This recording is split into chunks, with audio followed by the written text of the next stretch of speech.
నమస్తే, welcome to AP 13 news. ఇప్పుడు headlines చూద్దాం.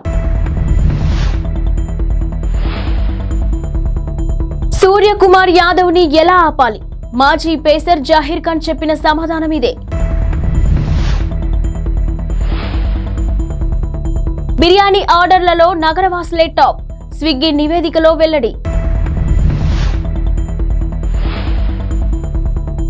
అందుకే చంద్రబాబు 2 చోట్ల పోటీ చేయాలనుకుంటున్నారు.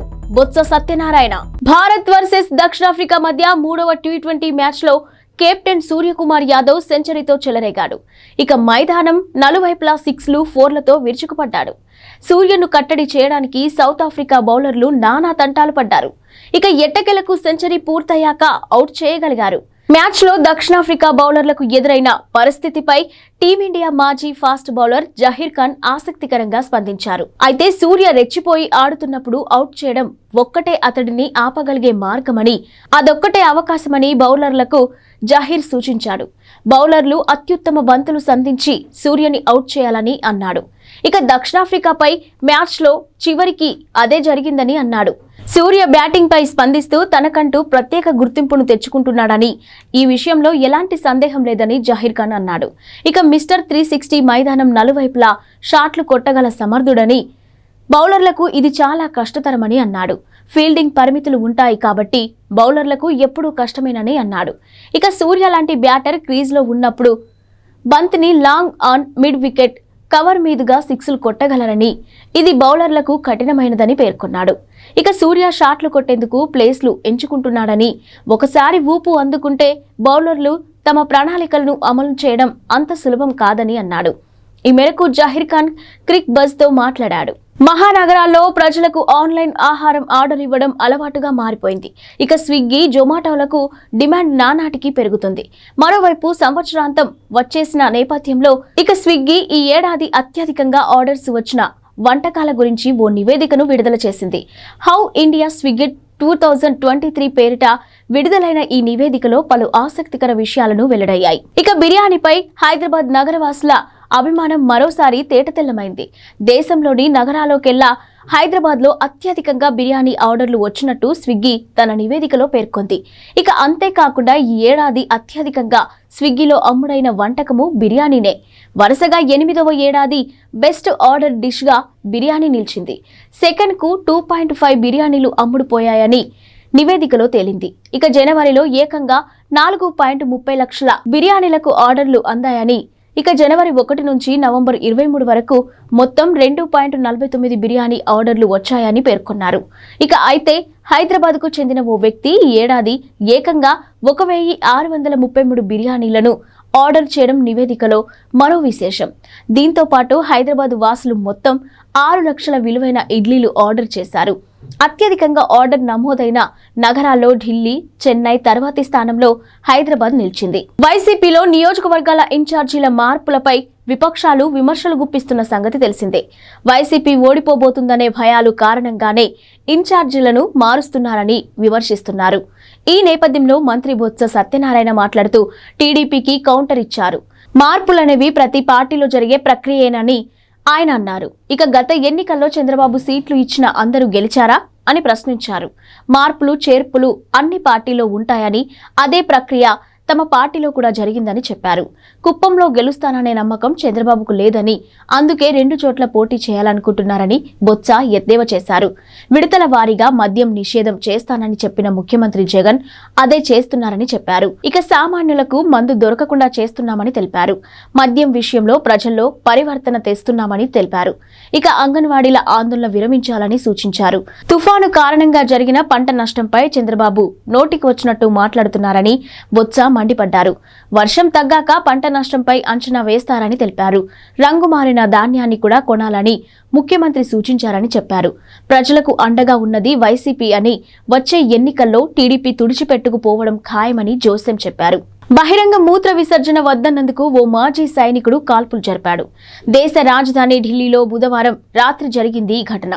ఇక పోలీసుల కథనం ప్రకారం బురాలిలోని రాయల్ అపార్ట్మెంట్కు చెందిన మాజీ సైనికుడు రవీంద్ర బహిరంగంగా మూత్ర విసర్జన చేస్తుండగా చూసిన అదే అపార్ట్మెంట్కు చెందిన హేమంత్ ప్రశ్నించాడు. బహిరంగ మూత్ర విసర్జన చేయకూడదని హెచ్చరించారు. దీంతో ఆగ్రహంతో ఊగిపోయిన రవీంద్ర చెప్పేందుకు నువ్వెవరంటూ అతడిపై తుపాకీ ఎక్కుపెట్టాడు. 2 రౌండ్లు కాల్చాడు. కాల్పులో హేమంత్ గాయపడ్డాడు.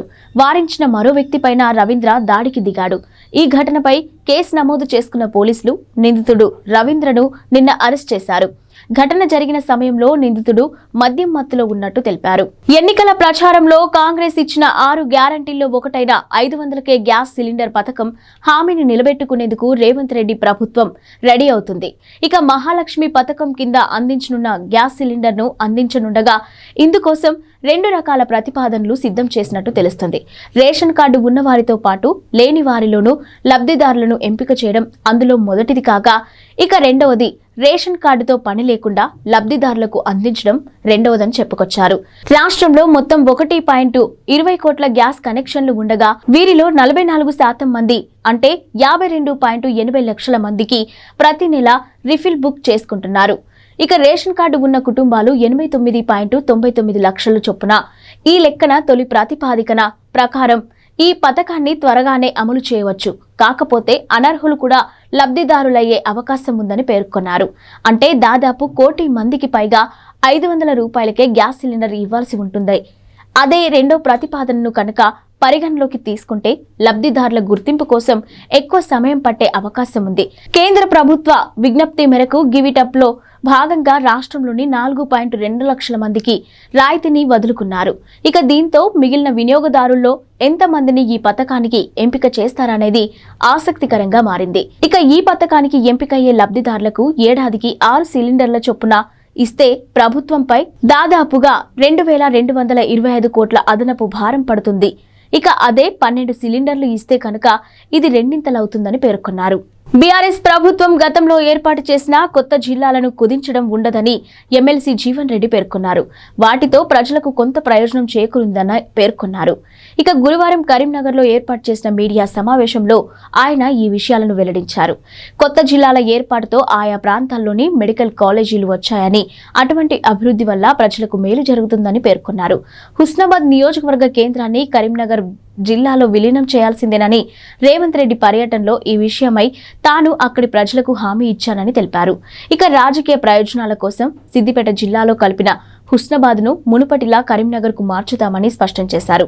రామ్ గోపాల్ వర్మ తాజా చిత్రం వ్యూహం ఈ నెల 29న థియేటర్లోకి వస్తుంది. ఈ సినిమా ప్రమోషన్లో ప్రస్తుతం వర్మ బిజీగా ఉన్నారు. ఎక్స్ వేదికగా తనదైన శైలిలో కామెంట్లు చేస్తూ ప్రేక్షకులను ఆకర్షించే ప్రయత్నం చేస్తున్నారు. ఎప్పటి మాదిరే వర్మ మరోసారి జనసేన అధినేత పవన్ కళ్యాణ్ పై సెటైర్లు వేశారు. ఇక జనసేనలో చంద్రబాబు కోవట్ పవన్ కళ్యాణే అని అనిపిస్తుందని ఆయన వ్యాఖ్యానించారు. ఈ వ్యాఖ్యలపై పవన్ ఫ్యాన్స్ విరుచుకుపడుతున్నారు. మరోవైపు వ్యూహం చిత్రానికి సంబంధించి ఆర్జీవి ఒక పోస్టర్ను కూడా షేర్ చేశారు. ఇందులో పసుపు రంగులో ఉన్న ఒక సైకిల్ ను ఉంచారు. టీ గ్లాస్ జనసేన గుర్తును తాను పట్టుకున్న ఫోటోను పెట్టారు. వెనుక ఒక చింపాంజీ కూడా ఉంది. నా వెనుక ఉన్న జంతువుకు చీర్స్ అని క్యాప్షన్ పెట్టారు. ఏపీలో యురేనియం అన్వేషణ జరుగుతున్నట్టు కేంద్ర అణు ఇంధన శాఖ మంత్రి జితేంద్ర సింగ్ తెలిపారు. గురువారం రాజ్యసభలో సంత్ బల్బీర్ సింగ్ అడిగిన ఓ ప్రశ్నకు మంత్రి ఈ మేరకు సమాధానమిచ్చారు. మొత్తం 4 జిల్లాల్లో యురేనియం కోసం అన్వేషిస్తున్నట్టు వెల్లడించారు. వైఎస్ఆర్ జిల్లాల్లోని నల్గొండవారిపల్లె, అంబకపల్లె, బక్కన్నగారిపల్లె, శివరాంపురం, పించ, కుమ్మరంపల్లె, నాయగాపల్లెలో అన్వేషణ సాగుతుందని మంత్రి పేర్కొన్నారు. ఇక పల్నాడు జిల్లాలో సారంగపల్లె, మదనాపాడు, తంగెడ, కర్నూలు జిల్లాలో బొమ్మరాజుపల్లె, వినకహల్పాడ్, కప్పట్రాళ్ల, అన్నమయ్య జిల్లాలో కాటమాయకుంట, వరికుంటపల్లెలు ఉన్నాయని చెప్పారు. Atomic minerals director of exploration and research ఇటీవల కాలంలో ఇక్కడ అన్వేషించినట్టు పేర్కొన్నారు. ఇక ఏపీలోని కన్నంపల్లె, తెలంగాణలోని చిత్రియాల్ వద్ద కొత్త గనులు, ప్లాంట్లు ఏర్పాటు చేసే విషయమై యురేనియం కార్పొరేషన్ ఆఫ్ ఇండియా ప్రారంభించిన పనులు వివిధ దశల్లో ఉన్నట్టు తెలియజేశారు. ఎన్నికల హామీల్లో భాగంగా మహాలక్ష్మి పథకం కింద ఆర్టీసీ బస్సుల్లో మహిళలకు ఉచిత ప్రయాణాన్ని కాంగ్రెస్ ప్రభుత్వం ఇప్పటికే అమలు చేస్తుంది. కాగా గురువారం రాత్రి 12 గంటల నుంచి జీరో టికెటింగ్ విధానం అమల్లోకి వచ్చింది. ఇక శుక్రవారం నుంచి జీరో టికెట్లను జారీ చేయాలని ఆర్టీసీ అధికారులకు ఆర్టీసీ ఎండీ వీసీ సజ్జనార్ ఆదేశాలను జారీ చేశారు. ఈ విధానాన్ని గురువారం రాత్రి ప్రయోగాత్మకంగా పరిశీలించారు. అది విజయవంతం అవడంతో అమల్లోకి తీసుకొచ్చారు. ఇక ఈ మేరకు టికెట్లు జారీ చేసే టీం మెషిన్లలో ప్రత్యేక సాఫ్ట్వేర్ ను ఇన్స్టాల్ చేశారు. ఎక్కడి నుంచి ఎక్కడికి ప్రయాణిస్తున్నారు, ప్రయాణించేది ఆర్డినరీ బస్సా లేక ఎక్స్ప్రెస్ బస్సా అనే వివరాలు జీరో టికెట్ పై రికార్డ్ అవుతున్నాయి. ఇక బుధవారం రాత్రి నుంచే వీటి పనితీరును పరిశీలించారు. కూషాయిగూడ మిథాని సిటీ డిపోల్లో ప్రయోగాత్మకంగా జీరో టికెటింగ్ ను అమలు చేసి పరిశీలించారు. మరోవైపు రెగ్యులర్ బస్సులతో పాటు ప్రత్యేక బస్సుల్లో కూడా మహిళలకు ప్రయాణ ఉచిత సౌకర్యాన్ని కల్పించాలని టీఎస్ఆర్టీసీ నిర్ణయించింది. పండగలు, జాతరల సమయాల్లో నడిపే బస్సు సర్వీసుల్లో కూడా ఉచిత ప్రయాణాలు చేయవచ్చని తెలిపింది. వారాంతాల్లో నడిపే అదనపు బస్సులకు ఈ నిర్ణయం వర్తిస్తుందని తెలిపింది. మహిళలు, బాలికలు, ట్రాన్స్జెండర్లు జీరో టికెట్ పై ప్రయాణించవచ్చని తెలిపారు. ఇక కొమరవెల్లి, నాగోబా వంటి జాతరలతో పాటు ప్రధానమైన పండుగలకు ప్రత్యేకంగా నడిపే సర్వీసుల్లో ఈ వెసులుబాటు మహిళలకు అందుబాటులో ఉంటుందని పేర్కొన్నారు. దేశవ్యాప్తంగా సంచలనం సృష్టించిన పార్లమెంటు భద్రతా ఉల్లంఘన ఘటనకు ప్రధాన సూత్రధారిగా ఉన్న లలిత్ ఝా లొంగిపోయాడు. ఢిల్లీ నడిబొడ్డున ఉన్న కర్తవ్య పథ్ మార్గం గుండా వెళ్లి పోలీస్ స్టేషన్లో లొంగిపోయారని ఢిల్లీ పోలీస్ వర్గాలు వెల్లడించాయి. ఇక లలిత్ ను అరెస్ట్ చేసినట్టు నిర్ధారించాయి. న్యూఢిల్లీ జిల్లా పోలీసులు అతడిని స్పెషల్ సెల్ కు అప్పగించారు. దీంతో 2 రోజుల పాటు పరారీలో ఉన్న లలిత్ ప్రస్తుతం పోలీసుల అదుపులో ఉన్నాడు. లలిత్ నిమ్రా నుంచి బస్సులో ప్రయాణించి రాజస్థాన్లోని నాగౌర్కు వెళ్లాడు. అదే అతను చివరిసారిగా కనిపించింది. ఇక అక్కడ 2 స్నేహితులతో కలిసి ఒక హోటల్లో బస చేశాడని పోలీసులు అతడి కోసం అన్వేషిస్తున్నారని తెలుసుకొని తిరిగి వచ్చి లొంగిపోయానంటూ లలిత్ తెలిపాడు. ఇక పోలీసు వర్గాలు వెల్లడించాయి. లలిత్ ఝా కోల్కతా నగరానికి చెందిన వ్యక్తి, ఉపాధ్యాయుడిగా పనిచేస్తున్నాడని తేలింది. కాగా లోక్సభలో భద్రతా ఉల్లంఘనకు పాల్పడిన ఘటనలో ఇప్పటికే 4 వ్యక్తులు అరెస్ట్ అయిన విషయం తెలిసిందే. లోక్సభలో కలకలం సృష్టించిన సాగర్ శర్మ, మనోరంజన్ తో పాటు పార్లమెంటు భవనం వెలుపల నినాదాలు చేసిన నీలం దేవి, అమోల్ షిండేలు పోలీసులు అరెస్ట్ చేశారు. ఇక వీళ్లు 4 రంగుల పొగ డబ్బాలతో కలకలం రేపారు. ప్రజాస్వామ్యాన్ని కాపాడాలంటూ పెద్ద ఎత్తున నినాదాలు చేశారు. సాగర్, మనోరంజన్ లోక్సభ పబ్లిక్ గ్యాలరీ నుంచి సభలోకి దూకి తీవ్ర కలకలం రేపారు. ఇక వీడియోలను రికార్డ్ చేశారు. ఈ వీడియోలను సూత్రధారి లలిత్ ఝా సోషల్ మీడియాలో పోస్ట్ చేశాడు. ప్రముఖ బాలీవుడ్ నటుడు శ్రేయాస్ తల్పాడే గుండెపోటుకు గురయ్యారు. నిన్న సాయంత్రం హార్ట్అటాక్ రావడంతో ఆయనను ముంబైలోని ఓ ఆసుపత్రిలో చేర్పించారు. ఆ రాత్రే శ్రేయాస్ కు యాంజియోప్లాస్టీ జరిగింది. ప్రస్తుతం ఆయన ఆరోగ్యం నిలకడగా ఉందని ఆసుపత్రి వర్గాలు తెలిపాయి. ఇక ఆపరేషన్ విజయవంతంగా జరిగిందని వైద్యులు పేర్కొన్నారు.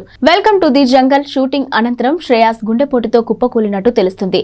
హిందీ, మరాఠీ సినిమాలతో మంచి పేరు తెచ్చుకున్న శ్రేయాస్ తల్పాడే అనేక హిట్ చిత్రాల్లో నటించారు. ఇక 2005 నాటి ఇక్బాల్ సినిమాతో దివ్యాంగుడి పాత్రతో ఆయనకు దేశవ్యాప్తంగా గుర్తింపు వచ్చింది. మరాఠీ టీవీ షోలతో పాటు మొదట్లో గుర్తింపు ఆయన ఆ తర్వాత ఇక్బాల్ తో దేశం దృష్టిని ఆకర్షించారు. ఓం శాంతి ఓం, గోల్మాల్ రిటర్న్స్, హౌస్ఫుల్ 2 వంటి హిట్ చిత్రాల్లో ముఖ్య పాత్రలు పోషించారు. క్రిటిక్స్ ను మెప్పించిన డోర్ సినిమాలో తన నటనతో శ్రేయాస్ మంచి మార్కులు పొందారు. ఈ సంవత్సరం pan India block buster Pushpa Hindi version లో అల్లు అర్జున్ పాత్రకు శ్రేయాస్ డబ్బింగ్ చెప్పారు.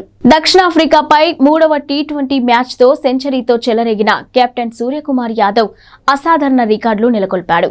ఇక అంతర్జాతీయ టీ20 క్రికెట్ లో 4 సెంచరీలు సాధించిన 3వ బ్యాట్స్మెన్ గా మిస్టర్ 360గా నిలిచాడు. ఇక ఈ జాబితాలో చెరో 4 సెంచరీలతో ఉన్న రోహిత్ శర్మ, గ్లెన్ మ్యాక్స్వెల్ సరసన నిలిచాడు. అయితే సూర్యకుమార్ కేవలం 57 ఇన్నింగ్స్లలో ఈ రికార్డును సాధించగా రోహిత్ 79 మ్యాచ్లు, మ్యాక్స్వెల్ 92 ఇన్నింగ్స్ ఆడడం గమనార్హం. దీనిని బట్టి సూర్య ఎంత వేగంగా 4 సెంచరీలు అందుకున్నాడో అర్థమవుతుంది. ఇక టీ20 ఫార్మాట్ లో వీళ్ళు 3 మాత్రమే 4 చొప్పున సెంచరీలు నమోదు చేయగా సబావున్ డేవిస్ 3, కొలిన్ మన్రో 3, బాబర్ అజమ్ 3 ఆ తర్వాత స్థానాల్లో ఉన్నారు. ఇక దక్షిణాఫ్రికాపై సూపర్ సెంచరీ సాధించిన సూర్య ఖాతాలో మరో 2 రికార్డులు పడ్డాయి. టీ20లో అత్యధిక స్కోర్ సాధించిన 3వ భారత కెప్టెన్ గా సూర్య నిలిచారు. ఇక సూర్య సాధించిన 4 సెంచరీలు వేర్వేరు దేశాల్లో నమోదు చేయడంతో మరో రికార్డుగా ఉంది. ఇంగ్లాండ్, న్యూజిలాండ్, ఇండియా, దక్షిణాఫ్రికాలో సెంచరీలు బాదాడు. ఈ ఫీట్ సాధించిన ఏకైక ఆటగాడిగా మిస్టర్ 360 నిలిచాడు. మ్యాక్స్వెల్ సెంచరీలో 2 భారత్లో, శ్రీలంక, ఆస్ట్రేలియాలో ఒక్కొక్కటి చొప్పున బాదాడు. ఇక రోహిత్ ఇండియాలో 3, ఇంగ్లాండ్లో 1 సెంచరీ కొట్టాడు. ఇవి ఇప్పటివరకున్న బులెటిన్ అప్డేట్స్. Keep watching.